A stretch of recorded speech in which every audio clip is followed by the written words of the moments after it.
Hello friends, कैसे हो आप। आज मेरी वीडियो में आप सबका स्वागत है। हेलो बच्चों, कैसे हो। आशा करती हूँ कि आप सब कुशल मंगल होंगे।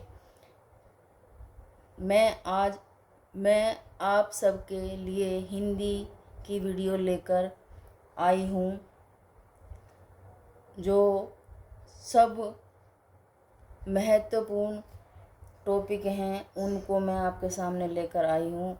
और मेरी वीडियो से जुड़ने का जल्दी से जल्दी प्रयास करें और ज़्यादा से ज़्यादा शेयर करें। ये सोचते हैं कि दूसरों का भला कर सकते हैं, जितना उतना हमें करना चाहिए। अगर आप जितना शेयर कर सकते हैं उतना शेयर करिए और इस वीडियो को अच्छे से समझने की कोशिश करिए। जब हम किसी भी टॉपिक के 50 क्वेश्चन पढ़ते हैं तब हमारे वहाँ 2 क्वेश्चन 4 क्वेश्चन हमें देखने के लिए मिलते हैं। तो इसलिए आप लगातार मेरी वीडियो को मेहनत से देखते रहिए और मेहनत से पढ़ते रहिए और अच्छे से समझते रहिए। लेकिन मेरी वीडियो को आप ज़्यादा शेयर करें, अपने दोस्तों को शेयर करें, सब्सक्राइब करें, कमेंट करें, लाइक करें। इसके साथ ही चलो आज का वीडियो हम आपको समझाते हैं और इस टॉपिक को आगे बढ़ाते हैं। देखिए, आज का टॉपिक हमारा सर्वनाम के नाम से जाना जाता है। यह वह टॉपिक होते हैं जो कि संज्ञा, सर्वनाम, क्रिया, विशेषण, ये सब इनके नाम से जाने जाते हैं। तो इनकी हम सर्वनाम की परिभाषा हम पढ़ते हैं सबसे पहले। जैसे संज्ञा के स्थान पर प्रयुक्त होने वाले शब्द को सर्वनाम कहते हैं। जैसे कि हमें पता चला कि जैसे संज्ञा के स्थान पर प्रयुक्त होने वाले शब्द को सर्वनाम कहते हैं। संज्ञा की पुनरुक्ति को दूर करने के लिए ही सर्वनाम का प्रयोग किया जाता है। पुनरुक्ति को दूर करने के लिए ही सर्वनाम का प्रयोग किया जाता है। सर्वनाम का शाब्दिक अर्थ होता है सबका नाम। पहली बात तो हमें ये समझना है कि अगर आपको पेपर में ये क्वेश्चन आ जाए कि सर्वनाम का शाब्दिक अर्थ क्या होता है, तो हमें क्या करना है। जहाँ सबका नाम होता है वह सर्वनाम का शाब्दिक शब्द होता है। शाब्दिक अर्थ क्या होता है, जिसमें सबका नाम हो वह सर्वनाम होता है। जैसे मैं का प्रयोग सभी व्यक्ति अपने लिए करते हैं। जैसे मैं का प्रयोग सभी व्यक्ति अपने लिए करते हैं। अंत में अतः मैं किसी का नाम न होकर सबका नाम, देखिए ये अंडरलाइन में करती हूँ ताकि आप अच्छे से समझ सको। अतः मैं किसी का नाम न होकर सबका नाम अर्थात सर्वनाम है। तो ये हमारा सर्वनाम का शाब्दिक अर्थ होता है। ये हमारा अकेले का नाम नहीं होता, यह सबका नाम सर्वनाम होता है। आगे चलते हैं सर्वनाम के भेद। ये भी इम्पोर्टेंट क्वेश्चन होता है कि सर्वनाम के भेद कौन कौन से होते हैं, ये कितने प्रकार के होते हैं। तो देखते हैं, इसके 11 भेद बताए गए हैं। सर्वनाम को 11 भागों में बांटा गया है। 11 भेद बताए गए हैं जो कुछ इस प्रकार से हैं। जैसे मैं, तू, आप, वह, यह, जो, सो, कोई, कुछ, कौन, क्या। देखो, मैं, तू, आप, वह, अगर इसको हम ट्रिक में भी समझेंगे तो भी समझ में आ जाएगा। मैं, तू आप यह, वह सो, मैं, तू, आप, वह, यह, दो दो वर्डों का जोड़ा बनाइए, मैं तू, आप वह भी हो, यह भी हो, जो, सो, मैं, तू, आप, यह, वह, जो, सो, कोई, कुछ, कौन, क्या। तो हम इसको शॉर्ट में भी लिख देंगे, मैं तू, आप, वह, यह, जो, जैसे, को, को, और क्या इत्यादि। हम इसको ऐसे भी याद कर सकते हैं ट्रिक से। मैं, तू, आप, मैं होगी, तू होगी और आप होगी, मैं होगी, तुम होगी और आप होगी, यह भी हो गया और वह भी हो गया, जो भी हो गया और सो भी हो गया, कुछ भी हो गया, कोई भी आ गया, कौन भी हो गया और क्या भी, कौन भी बन गया और क्या भी हो गया। तो ये थोड़ा सा ट्रिक समझ में आ जाएगी अगर आप ध्यान से समझने की इसको कोशिश करोगे तो। अब देखते हैं हम, यह प्रयोग के अनुसार सर्वनाम के भेद कितने होते हैं। देखो यहाँ तो वो बताया था कि सर्वनाम कितने प्रकार की होती है, सर्वनाम कितने प्रकार की होती है, तो इसमें हमने भेद लिख दिया है जो कि समझने में आसानी होगी। मैं, तू, आप, वह, यह, जो, सो, कोई, कुछ, कौन, क्या, ये 11 भेद इसके बताए गए हैं और पेपर में 100% आ भी सकता है। ऐसे क्वेश्चन अधिकतर देखने के लिए मिलते हैं जो कन्फ्यूज वाले होते हैं। जैसे प्रयोग के अनुसार, अब हम देखते हैं इस वाले पॉइंट पे कि क्या पूछता है, प्रयोग के अनुसार सर्वनाम के भेद बताइए। अच्छा, ये तो सेंटेंसों के बीच में प्रयोग होते हैं ये वाले शब्द तो।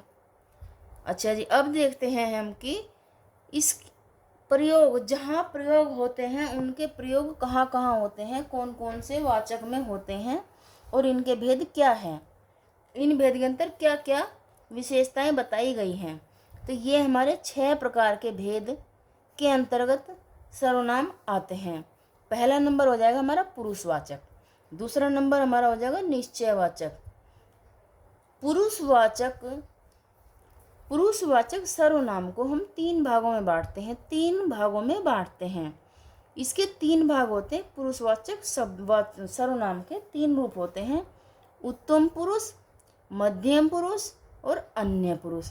समझाते चलेंगे, एक एक टॉपिक को क्लियर करते चलेंगे और कोशिश रहेगी कि आपके अच्छे समझ में आ जाए, जो मैं पढ़ाती हूँ वो अच्छा समझ में आ जाए। तो उत्तम पुरुष में हम देखते हैं पुरुषवाचक के लिए क्या क्या सर्वनाम लगाई जाती है, क्या क्या सर्वनाम होते हैं। जैसे उत्तम पुरुष में मैं हो गया और हम हो गए, यानी कि मैं और हम,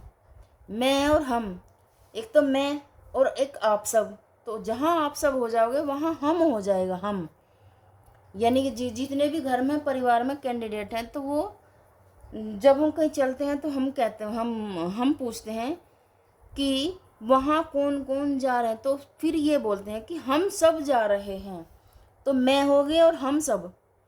तो उत्तम पुरुष के अंतर्गत मैं और हम का प्रयोग होता है। मध्यम पुरुष में तू, तुम और आप, मध्यम पुरुष में तू, तुम और आप का प्रयोग होता है। अब देखिए अन्य पुरुष में क्या प्रयोग होता है। अन्य पुरुष में वह, वे, ये, यह। अन्य पुरुष में यह, वह, ये और वे और ये। ठीक है, अब चलते हैं हम निश्चयवाचक सर्वनाम में। निश्चयवाचक सर्वनाम में जब कोई बात निश्चित करी जाती है तो उसमें यह और वह लगा दिया जाता है। यह का मतलब क्या है, यह मेरी गाड़ी है, तो हमें निश्चित पता है कि यह गाड़ी तो मेरी ही है, तो यह रूप हमारा निश्चयवाचक सर्वनाम के अंतर्गत आ जाएगा। वह किताब मेरी है, दूर रखी है, लेकिन हम ये बताएंगे कि दूर रखी हुई वस्तु पे मेरा ही नाम लिखा हुआ है, तो वह मेरी चीज है। इस प्रकार इन शब्दों का यूज होकर सेंटेंस को पूरा किया जाता है। अब देखते हैं हम तीसरा नंबर, अनिश्चयवाचक सर्वनाम। अनिश्चयवाचक सर्वनाम के ये 2 वर्ड होते हैं, इनको सेंटेंस के में प्रयोग किया जाता है, जैसे कोई और कुछ। ये 2 शब्द सेंटेंस के बीच में प्रयोग करके सेंटेंस को पूरा किया जाता है। अनिश्चयवाचक, जब हमें किसी चीज़ का कोई पता ना हो, कि अब जैसे किसी ने बोल दिया कि वह आ रहा है या कुछ लाया है, तो कुछ में तो हमें पता ही नहीं है कि कुछ में है क्या, या फिर कोई आ रहा है उसमें भी हमें पता नहीं है, तो इसलिए यह अनिश्चयवाचक सर्वनाम होती है। अब देखते हैं प्रश्नवाचक। प्रश्नवाचक में ये देखिए, सबसे अच्छा, कौन, क्या। सबसे अच्छा प्रश्नवाचक सर्वनाम को पहचानने के संकेत क्या होते हैं? एक तो ये होता है, ये जहाँ ये क्वेश्चन मार्क हमारा लग जाए वहाँ हमें पहचान हो जाएगी कि यह प्रश्नवाचक सर्वनाम से प्रश्नवाचक क्वेश्चन है। और जहाँ कौन, कब, क्या, कैसे ये वाले वर्ड आ जाएं तो हमें तुरंत ही समझ लेना चाहिए कि यह प्रश्नवाचक सर्वनाम का क्वेश्चन है। अब चलते हैं हम 5वें पॉइंट पर, 5वें नंबर पर, संबंधवाचक सर्वनाम। तो संबंधवाचक में जैसे उदाहरण 2 शब्द होते हैं ये, जैसे जो सो। जैसे अब चलते हैं हम निजवाचक, जो अपना सामान होता है, जो अपने आप के लिए, जैसे हम किसी को आदर सूचक शब्द देते हैं, बोलते हैं कि आप कल कहाँ गए थे, तो इसका मतलब हमारा ये निजवाचक प्रश्न बन जाएगा, यहाँ पे हमारा निजवाचक प्रश्न बन जाएगा। अब देखते हैं इससे आगे हमारा पहला पॉइंट आता है हमारा। अब देखते हैं, हम विस्तार से पढ़ते हैं, इनकी परिभाषाओं को समझते चलते हैं। ठीक है, पहला नंबर आएगा हमारा पुरुषवाचक सर्वनाम। तो पुरुषवाचक सर्वनाम हमारा होता क्या है? जिस सर्वनाम का प्रयोग वक्ता, देखिए अंडरलाइन करती जाऊंगी जहां आपको समझना पड़ेगा। जिस सर्वनाम का प्रयोग वक्ता या लेखक स्वयं, अपने लिए अथवा श्रोता या पाठक के लिए अथवा किसी अन्य के लिए प्रयुक्त करता है, वह पुरुषवाचक सर्वनाम कहलाता है। कहने का मतलब यह है कि जिस सर्वनाम का प्रयोग वक्ता या लेखक स्वयं अपने लिए अथवा श्रोता या पाठक के लिए, इससे आगे अथवा किसी अन्य के लिए प्रयुक्त करता है, वह पुरुषवाचक सर्वनाम कहलाता है। जैसे उत्तम पुरुष, देखिए पुरुषवाचक में ये 3 वो बताए हैं, 3 लिंग बताए हैं, ये 3 लिंग बताए हैं, उत्तम पुरुष, मध्यम पुरुष और अन्य पुरुष। तो उत्तम पुरुष में सबसे पहले हम देखेंगे उत्तम पुरुष में कौन कौन से वर्डों का यूज हम करते हैं जिससे हमारा पुरुषवाचक सर्वनाम बन जाता है सेंटेंसों में प्रयोग करने के बाद। तो उत्तम पुरुष में पहले देखेंगे मैं, हम, मैंने, हमने, मेरा, हमारा, मुझे और मुझको। ये शब्द हमारे पुरुषवाचक शब्द के सर्वनाम के अंतर्गत आते हैं। ठीक है, अब आता है हमारा मध्यम पुरुष। मध्यम पुरुष में हम कौन कौन से शब्दों का यूज करते हैं, किन किन शब्दों की हमें जरूरत पड़ती है सेंटेंस बनाने के लिए। जैसे तू, तुम, ये शब्द मैं बार बार इसलिए दोहरा रही हूँ ताकि आपको अच्छे से समझ में आ जाए और आप अच्छी तरह से इन सब की तैयारी कर सकें। मध्यम पुरुष सर्वनाम में के अंतर्गत आते हैं तू, तुम, तुमने, तुझे, तूने, तुम्हें, तुमको, तुमसे, आपने, आपको। ये हमारे आदर सूचक शब्द के अंतर्गत पुरुषवाचक सर्वनाम के अंतर्गत आते हैं। अब देखते हैं हम अन्य पुरुष। अन्य पुरुष के लिए कौन कौन से शब्दों का प्रयोग होता है। वह, यह, वे, ये, इन, उन, उनको, उनसे, इन्हें, उन्हें, इससे, उसको इत्यादि। ये सब वर्ड अन्य पुरुष के लिए आते हैं। जैसे कोई दूर से आ रहा है, हमारे घर में आने वाला मेहमान, और हम बच्चों को बता दें कि वह आ रहा है, तो वह अन्य पुरुष हो गया है और बच्चों को पता नहीं है कि रियल में कौन आ रहा है। इसलिए यह अन्य पुरुषों के लिए सेंटेंस के में प्रयोग किए जाते हैं। अब देखते हैं हम दूसरा पॉइंट हमारा बनता है निश्चयवाचक सर्वनाम। जो सर्वनाम किसी वस्तु, व्यक्ति आदि की ओर निश्चय पूर्वक संकेत करे, यानी कि जो सर्वनाम किसी वस्तु, व्यक्ति आदि की ओर निश्चय पूर्वक संकेत करे, तो ये निश्चयवाचक सर्वनाम कहलाते हैं। तो ये शब्द, ये संज्ञा निश्चयवाचक सर्वनाम कहलाते हैं, जैसे यह, वह आदि। अब देखते हैं हम इनका यूज, यह और वह का यूज हम कैसे करेंगे और कहाँ करेंगे। तो इनका उदाहरण सहित मैं आपको समझा रही हूँ। जैसे यह मेरी गाड़ी है। अगर आपको इनमें से ये क्वेश्चन आ जाए कि यह मेरी गाड़ी है, तो इसमें हमें पक्का पता है कि यह गाड़ी मेरी ही है। तो आप इस क्वेश्चन को सही करके आएंगे और समझ के ही इस क्वेश्चन को करना है। इसमें हमें यह, जहाँ यह आ जाए वहाँ हमें सही से पता लग जाए कि यह हमारा निश्चय ही क्वेश्चन सही है, यह गाड़ी हमारी ही है। अगला उदाहरण, वह उनकी गाड़ी है। हमें यह भी पता है जो गाड़ी बाहर खड़ी हुई है वह तरुण के साले की गाड़ी है। ठीक है। और अगला क्वेश्चन देखते हैं हम ये, इसलिए वह, हमें पता है कि वह तरुण का साला ही है जो गाड़ी लेकर आया है, यह तरुण के साले की गाड़ी है। अब देखते हैं हम कि ये मेरे हथियार हैं।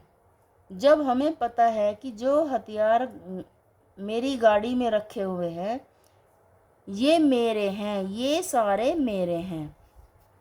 अब देखते हैं, वे तुम्हारे आदमी हैं। वे तुम्हारे आदमी हैं। जब हमारे 4 आदमियों से मुलाकात होती है तो हम वो हमारा कहना मानते हैं, हर काम के लिए हर टाइम तैयार रहते हैं। तो सब परिवार हमें पता होता है कि ये हमारे विश्वास वाले आदमी हैं, तो हम उन्हें ये कहेंगे कि वे तुम्हारे आदमी हैं। अब देखते हैं अनिश्चयवाचक सर्वनाम। इसमें सबको पता होता है कि जो चीज़ हमारी नहीं होती वहाँ अनिश्चयवाचक सर्वनाम का प्रयोग होता है। सीधी बात है कि अनिश्चयवाचक शब्द सर्वनाम वह होता है जिस चीज़ की हमें निश्चितता का कोई पता ना हो। यहाँ देखिए, व्यक्ति अथवा वस्तु का बोध न हो, अनिश्चितवाचक सर्वनाम कहलाते हैं। जैसे अभी इनके ये वर्ड हैं, यहाँ से हमें पहचान हो जाएगी। कोई और कुछ शब्द हमारे अनिश्चयवाचक सर्वनाम के अंतर्गत आते हैं। अब हमें इनका उदाहरण देखना है कि कैसे इनको मिलाकर सेंटेंस बनाए जाते हैं। कोई आ रहा है, हमें ये नहीं पता कि आ कौन रहा है, लेकिन बस ये लिखा है कि कोई आ रहा है।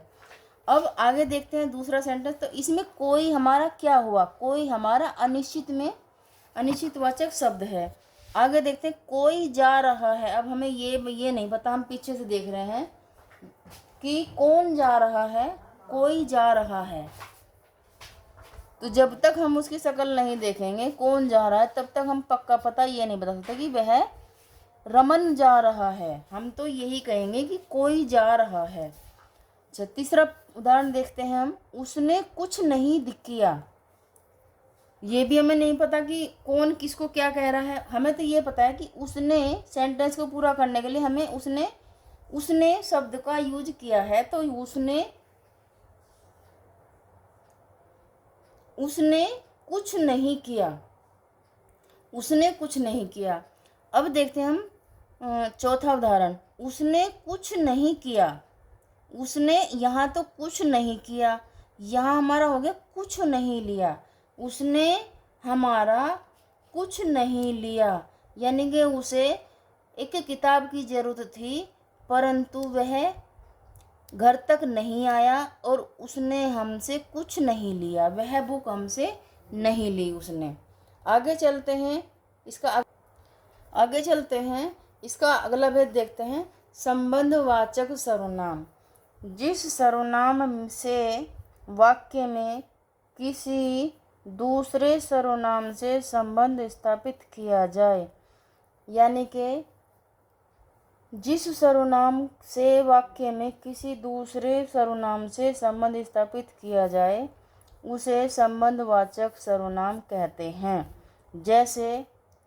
जैसे ये देखो, इनकी पहचान होती है संबंधवाचक सर्वनाम की, जो सो। आगे देखते हैं इसका उदाहरण क्या बैठता है। जो उदाहरण नंबर 1 है, जो जैसा करेगा सो वैसा ही भरेगा।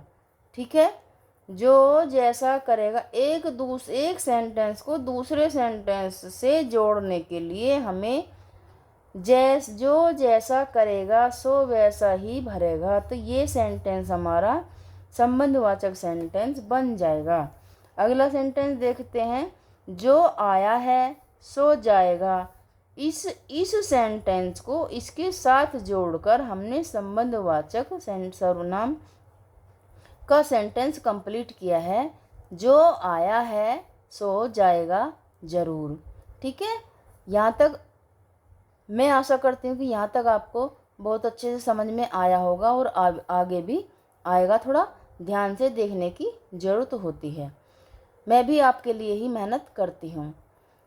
देखते हैं अब इसका 5वां भेद, प्रश्नवाचक सर्वनाम। प्रश्नवाचक शब्द में क्या होता है कि ये एक तो ये पहचान होती है, ये जहाँ ये हमें क्वेश्चन के लास्ट में दिख जाए तो हमारा क्वेश्चन प्रश्नवाचक सर्वनाम, प्रश्नवाचक क्वेश्चन बन जाता है। और इसकी यह पहचान होती है कि जो सर्वनाम संज्ञा के शब्दों के स्थान पर तो आते ही हैं, किंतु वाक्य को प्रश्नवाचक भी बताते हैं। यही तो है, ये वही, अगर क्वेश्चन के लास्ट में हमें यह चिन्ह देखने के लिए मिल जाए तो हमारा 100% क्वेश्चन प्रश्नवाचक चिन्ह हो जाएगा, वे प्रश्नवाचक सर्वनाम कहलाते हैं। यही तो बात यहाँ बताई गई है, ये मैंने यहाँ बताई, इन्होंने यहाँ पे बताई है, लेकिन इसकी थोड़ी सी और पहचान कर लें। जैसे हम प्रश्नवाचक शब्द की पहचान क्या है, कौन और क्या प्रश्नवाचक चिन्ह के संकेत देते हैं।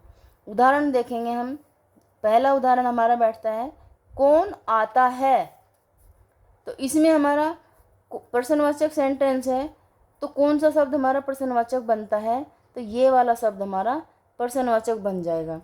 आगे देखते हैं दूसरा सेंटेंस, कौन आया था, यहाँ लगा दिया आया है, कौन आता है, यहाँ लगा दिया कौन आया था, तो यह भी हमारा क्वेश्चन प्रश्नवाचक चिन्ह का संकेत है, क्योंकि यह भी हमारा कौन और क्या प्रश्नवाचक सर्वनाम का शब्द होता है।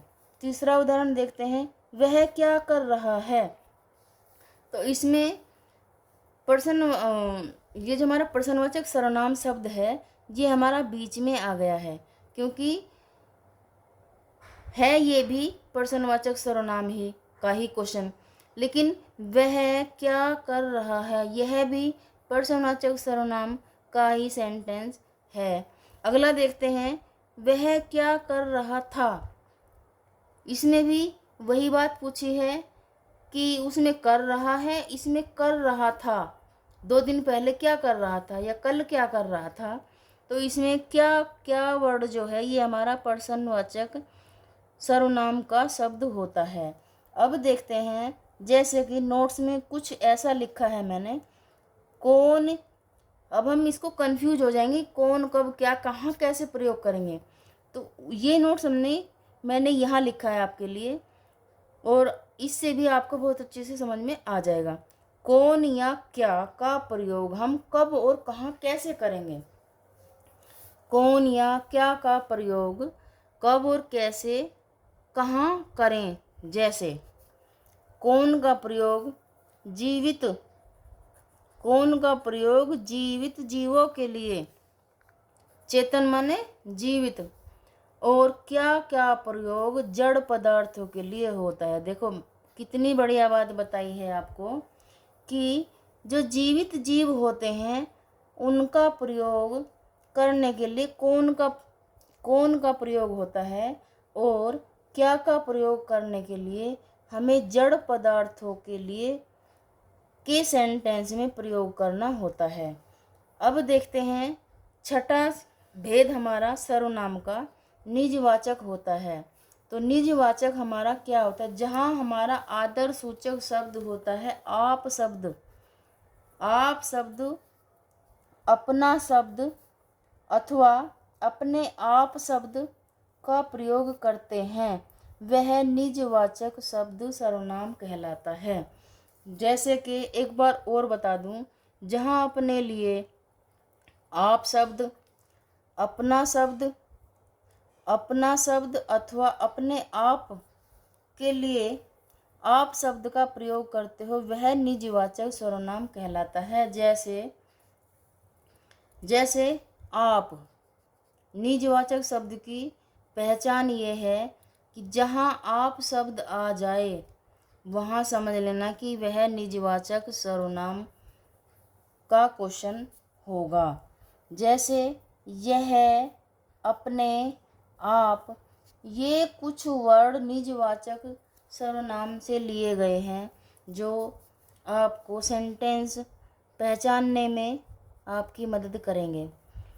यह, आप, अपने आप, स्वतः, स्वयं, ये दो वर्णों का जोड़ा बनाया है। अपने आप, स्वतः, स्वयं या खुद के लिए प्रयुक्त होते हैं तो वह सर्वनाम निजवाचक सर्वनाम होते हैं, कहलाते हैं। उदाहरण देखते हैं हम, यह कार्य मैं आप ही कर लूँगा। मैंने अपने आप के लिए आप शब्द का प्रयोग किया है। जैसे अपने आप, यह कार्य मैं अपने आप ही कर लूँगा, तो यह शब्द हमारा निजवाचक सर्वनाम से लिया गया है। ध्यान रहे कि आप स्वयं के लिए प्रयुक्त होता है। अब यही तो मैंने बताया है कि जहाँ अपने आप के लिए आप का प्रयोग किया जाता है तो वो स्वयं के लिए प्रयुक्त किया गया शब्द आप ही होगा। निजवाचक शब्द सर्वनाम आप का प्रयोग, निजवाचक सर्वनाम में आप का प्रयोग अपने लिए ही होता है। जैसे मैं आप वहीं से आया हूँ, मैं अपने आप वहीं से आया हूँ। दूसरा सेंटेंस देखते हैं हम, दूसरे व्यक्ति के लिए निराकरण के लिए, दूसरे व्यक्ति के निराकरण के लिए। जैसे वह औरों का नहीं अपनों को सुधार रहा है। जैसे यानी कि दूसरे व्यक्ति के निराकरण के लिए यह सेंटेंस बनाया गया है कि वह औरों को नहीं बल्कि अपने को सुधार रहा है, अपने आप को सुधार रहा है। इस प्रकार आज की वीडियो यहीं पर समाप्त होती है। मेरी वीडियो को आप ज़्यादा शेयर करें, लाइक करें, कमेंट करें, सब्सक्राइब करें। धन्यवाद।